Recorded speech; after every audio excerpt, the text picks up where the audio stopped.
So we just walked you through how to design your action plan. I'm sure at this point you must be feeling, or may potentially be feeling, like there's not enough time in the day to design this and actually perform in alliance with this action plan. But as we mentioned earlier, we are working on managing energy, not time. And when we shift the focus to managing energy, the idea of time truly becomes obsolete. And so that concept of energy management is truly what changes everything, because so often we sit here and we're like, oh my God, there's no way I'm going to fit anything in. And energy is what drives it. Energy is what creates it. And there's a key concept we have to understand here. Every single moment that we are awake during the day, every single one, it's one of two things. It's either energy in or it's energy out. And what we find with a lot of our clients is when we have them do this exercise, it's everything in the red. And we're going to get down to that in a second. But what I want you to do is I want you to think about your day. And I want you to create two buffets. We all love buffets, right? So do we? I mean, I know I love a good buffet. So energy in, and it's things that you do for you. There are things that you choose to do for yourself. There are things that are probably a part of your action steps. There are things that probably engage some of your boundaries that you set up. And these energy in items are going to allow you to stick to your values and show up in the way that you want to more consistently. Because remember, talent gets you noticed, but consistency will get you paid. Now, that energy out buffet, I want you to make notice of that as well.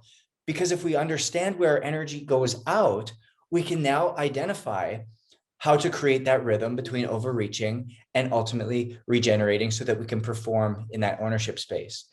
So when we can figure out what's in our energy in and what's in our energy out buffet, things like the steam room, massages, gardening, date night, reading, sitting by the pool, wakeboarding, any sports, all of these things have a massive energy in for us. And as you're going through this, these are just suggestions. There are some things on the energy inside that might be an energy out for you. For example, the steam room, that's an energy in for Justin. I cannot stand to be in steam rooms. It's an energy out. It's actually a suck for me.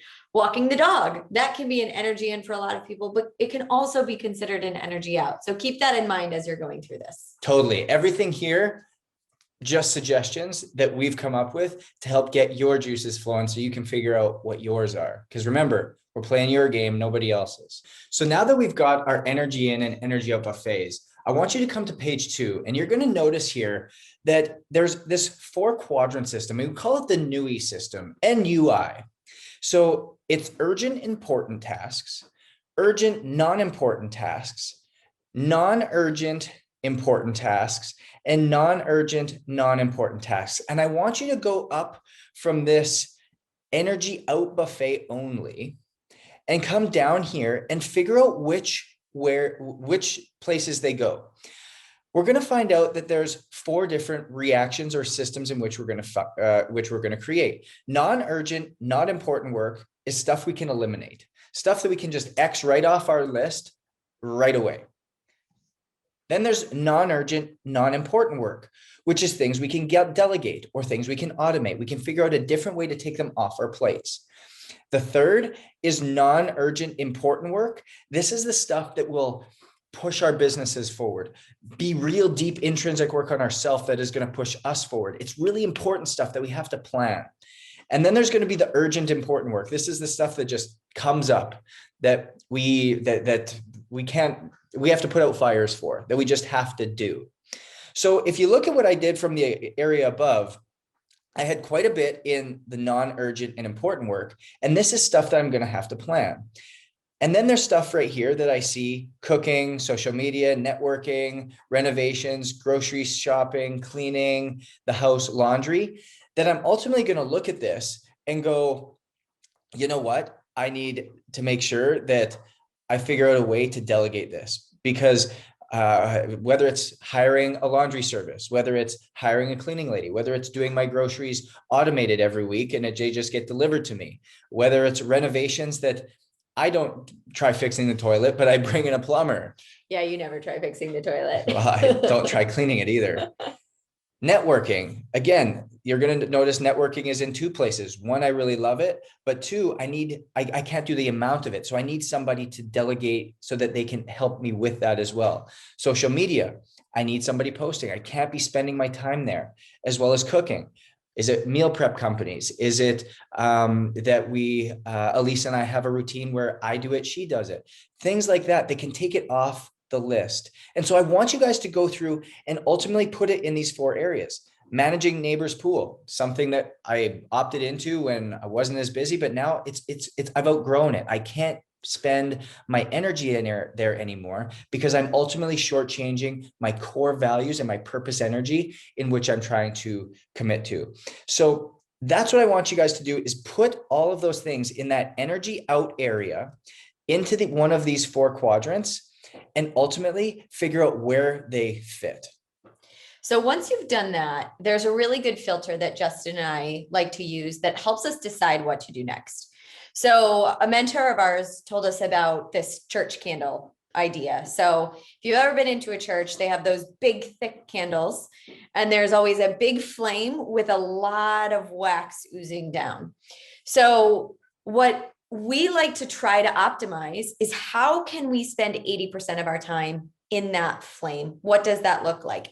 Now, as leaders, as entrepreneurs, as executives, we know that 20% exists in that wax. So our flame is our passion, those are the things that are driven from our purpose energy, from our core values, all those types of things. Those are those things that light us up, no pun intended. Now that wax is what drains us down, what brings us down, or a lot of this energy out, a lot of these energy out elements here. So I want you to ask yourself 2 questions to help decide what we do next. The first is it something you can do once? And then after that, we can automate it or pass it off to someone else. And the second, is there a hard end date? If the answer is yes to those questions, then it stays on that important side, whether it be urgent or not urgent. The answer is no, then we have to put it into that non-important side and either delegate it or be able to eliminate it. And as we do that, what becomes so amazing, and we look here, for me, and I did this on purpose, was this is how I just simply moved them in and categorized them. But then I looked under my important side and social media networking. For me, it's not something that I can do once and it becomes automated. And there isn't a hard end date. So for me, I had to take this and I had to put it immediately over into here.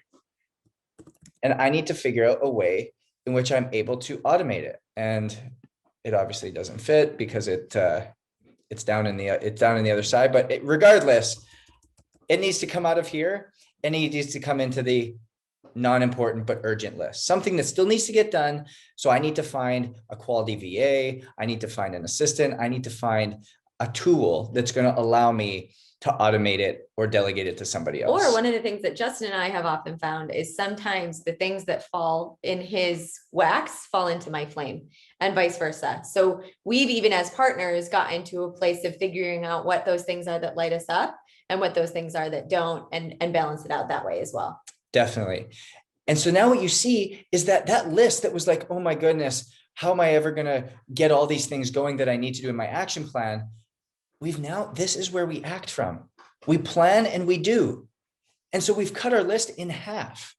And all of a sudden it becomes much more palatable, much easier to dive into. So as we move on to the next tool, we've now figured out that, hey, we actually are doing more than we have to and piling on things that really are less important than what we should be focusing on and managing our energy.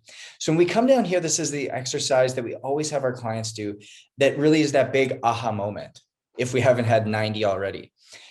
And we come down here and these energy in items that people are spending their time in throughout the day are typically like their workouts or their half hour of reading before they go to bed.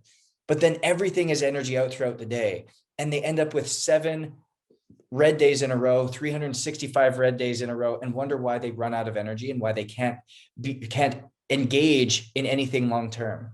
And so we've come up with this net energy load score to give it something tangible for you guys, again, to measure and look at.